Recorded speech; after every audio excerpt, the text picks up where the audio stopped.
Gyanvapi ASI सर्वे पर SP सांसद ST Hasan ने कहा है कि सर्वे रिपोर्ट पर कोर्ट करेगा फैसला। ये एसटी हसन साहब कह रहे हैं। अयोध्या में रामलला के मुख्य पुजारी आचार्य सत्येंद्र दास का भी बयान आ चुका है। हिंदू पक्ष में हमारे सारे सबूत हैं, ये कहा सत्येंद्र दास ने। ज्ञानवापी में शिव का मंदिर है, ये भी कहा गया आचार्य सत्येंद्र दास की तरफ से। सर्वे है, सर्वे आया है, अब ये कोर्ट में केस आएगा, ये तो अदालत ने जो फैसला करे उसमें हम क्या कह सकते हैं। ना कोई जीत है इसमें, ना किसी की हार है। आजकल तो सब कुछ मुमकिन है। जब हिंदू पक्ष में सारे सबूत हैं और मुस्लिम पक्ष में कोई सबूत ही नहीं है, तो ऐसी स्थिति में स्पष्ट है कि वो ज्ञानवापी हिंदुओं का मंदिर है और वहाँ मस्जिद नहीं है। जो मस्जिद के नाम लेते हैं गलत है। वहाँ शिव का, ज्ञानवापी भगवान शंकर का मंदिर है और उनको हिंदुओं को दिया जाए, जिससे कि वो पूजा पाठ प्रारंभ करें। तो एसटी हसन को भी आपने सुना, आचार्य सत्येंद्र दास को सुना। और इस बीच एक और बड़ी खबर, ज्ञानवापी पर एएसआई की रिपोर्ट आने के बाद मामले में महिला पक्षकार जो हैं सीता साहू और रेखा पाठक, लक्ष्मी देवी का भी बयान सामने आया। आपको सुनवाते हैं क्या कहा उन लोगों ने। वहाँ पे पुराने सिक्के मिले हुए हैं, पुराने अति प्राचीन सिक्के टूटे हुए खंडित, जो हम लोग के मूर्ति मंदिर के जो अवशेष होते थे, टूटे हुए खंडित मूर्तियाँ मिली हुई हैं, शिवलिंग मिले हुए हैं, अर्धा मिला हुआ है, कई ऐसी संस्कृत भाषा में लिखे हुए और कई भाषाओं में लिखे हुए, ये साबित करते थे सारे भाषाओं में।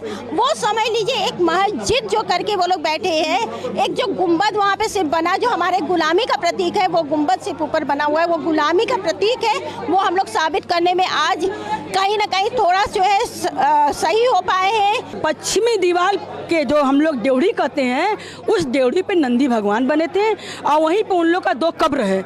उस कब्र का जब मिट्टी हटाया गया तो वहाँ ठीक नीचे 1 फीट पे चौकोर अर्घा मिला है। औरंगजेब का टूटा हुआ शिलापट भी मिल गया है, जो फरमान किए थे कि इसको मंदिर को तोड़ के मस्जिद बनाया जाए, वो भी एक साक्ष्य मिल गया है। बहुत से साक्ष्य मिले वहाँ पे, शिवलिंग मिले हैं, बहुत से सिक्के मिले हुए हैं, बहुत से प्रमाण हैं।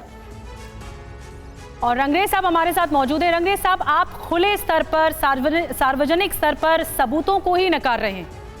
एक ही बार बार मुस्लिम पक्ष की तरफ से कहा जा रहा है कि ये प्रमाण नहीं है, यानी जो जांच हुई आप उसको ही खारिज कर रहे हैं।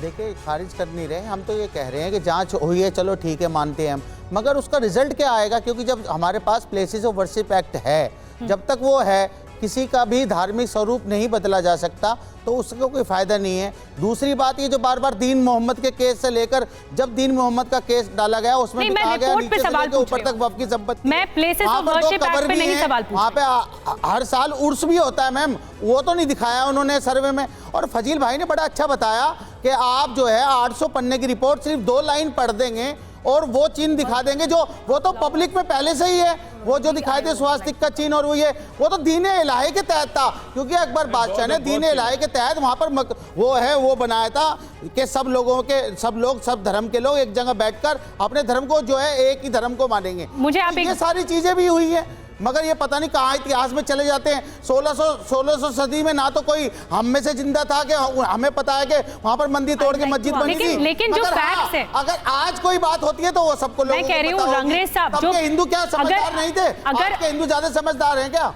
रंगरेज साहब, अगर रिपोर्ट बड़ी है और उसमें से 2 पन्नों में भी ये फाइंडिंग्स हैं कि मस्जिद के नीचे मंदिर है, फैक्ट फाइंडिंग्स की बात कर रही हूँ मैं, रिपोर्ट की बात कर रही हूँ। पिछली अगर उसमें ये फाइंडिंग्स हैं, देखिए जो सिंगार, तो आपको जांच तो स्वीकार करनी चाहिए कि जांच हुई है, इसमें कंक्लूजन सामने आया है। नहीं, हमारी मस्जिदों की जांच क्यों हो रही है? पारुल जी, आप क्या कहें? हमारी मस्जिदों में आप अपने भगवान क्यों ढूंढ रहे हो? ये कोर्ट का आदेश था, ये कोर्ट की तरफ से कहा गया, क्या कहा था? हम और आप नहीं कह रहे, ये कोर्ट की तरफ से आगे कार्रवाई बढ़ाई गई।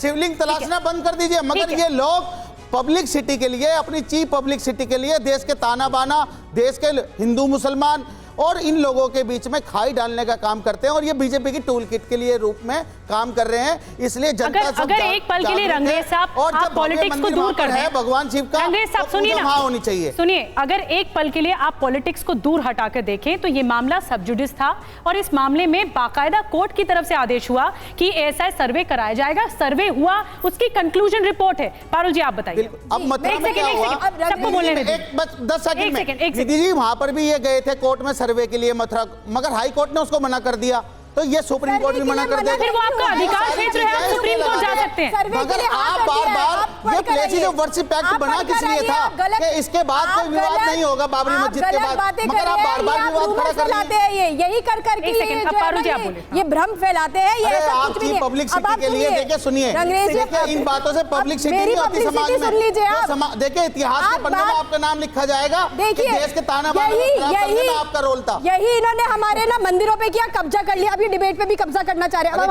हमारी बारी में हमें बोलने रंगरेज साहब आपने बोला ना, रंगरेज साहब बताइए किस मुसलमान ने किस मंदिर पे दावा किया? रंगरेज साहब, ये हमारा मस्जिद है, बताइए। रंगरेज साहब एक सेकंड, आप जानबूझ के विवाद खड़ा करना चाह रहे हैं। देखिए इस तरह की शब्दावली का इस्तेमाल मत कीजिए, ये शोभनीय नहीं है।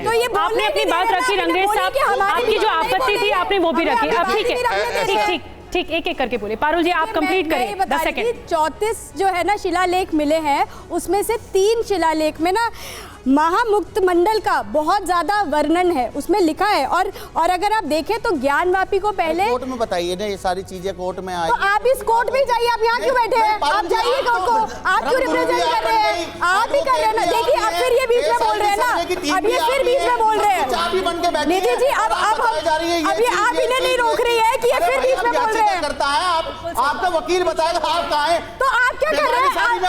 आप तो केस से भी नहीं जुड़े, आप क्यों यहाँ बैठे हैं? आप तो केस से भी नहीं जुड़े, आप यहाँ क्यों बैठे हैं? जाइए आप पब्लिसिटी का लॉ लीजिए, जाइए पब्लिसिटी का लॉ लीजिए। आप मस्जिद को आप कह रही हैं भैया 500 साल पुरानी थोड़ी चीज की तब जो यहाँ पर अधिवक्ता है, जो यहाँ पर फैक्ट फाइंडिंग्स है, हम एक एक बात आपको बता रहे हैं। जो खुलासा हुआ है एएसआई की रिपोर्ट के जरिए वो सब रख रहा है TV9 भारत। अभिषेक जी आप यहाँ पर कुछ कहना चाह रहे थे, आप बताइए, क्योंकि आप वो ज्यादा बेहतर बता पाए। बात समझनी चाहिए रंगरेज साहब की।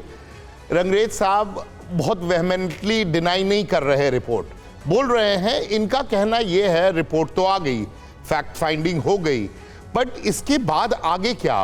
फिर तो वही चीजें रिपीट होंगी जो बाबरी मस्जिद में रिपीट हुई। इनका ये फियर है। अब सवाल ये है, इसीलिए कोई भी आदमी क्या चैलेंज कर लीजिएगा फैक्ट फाइंडिंग की रिपोर्ट साइंटिफिक वे में हुई है, चलिए उसमें चैलेंज करने के लिए कुछ हो नहीं जाता है। बाकी थोथी दलील की बातें आप कर दीजिए, जो उसके मेंबर्स थे वो ठीक नहीं थे, वो बायस थे, साइंटिफिक एविडेंस साइंटिफिक तरीके से नहीं हुई, आपका गैजेट या इंस्ट्रूमेंट खराब था, ये लेकिन इन बातों का कोई मतलब नहीं है। ठीक है सर, होना था फैक्ट फाइंडिंग कंप्लीट हो गई। Now what? इनका ये फियर है कि this is a never ending process. और क्योंकि ऐसा और ये दोनों ही पक्षों का अधिकार है कि वो कोर्ट का रुख करेगा। कोर्ट की तरफ से जो फाइंडिंग्स आएंगी सामने वो सबके सामने है।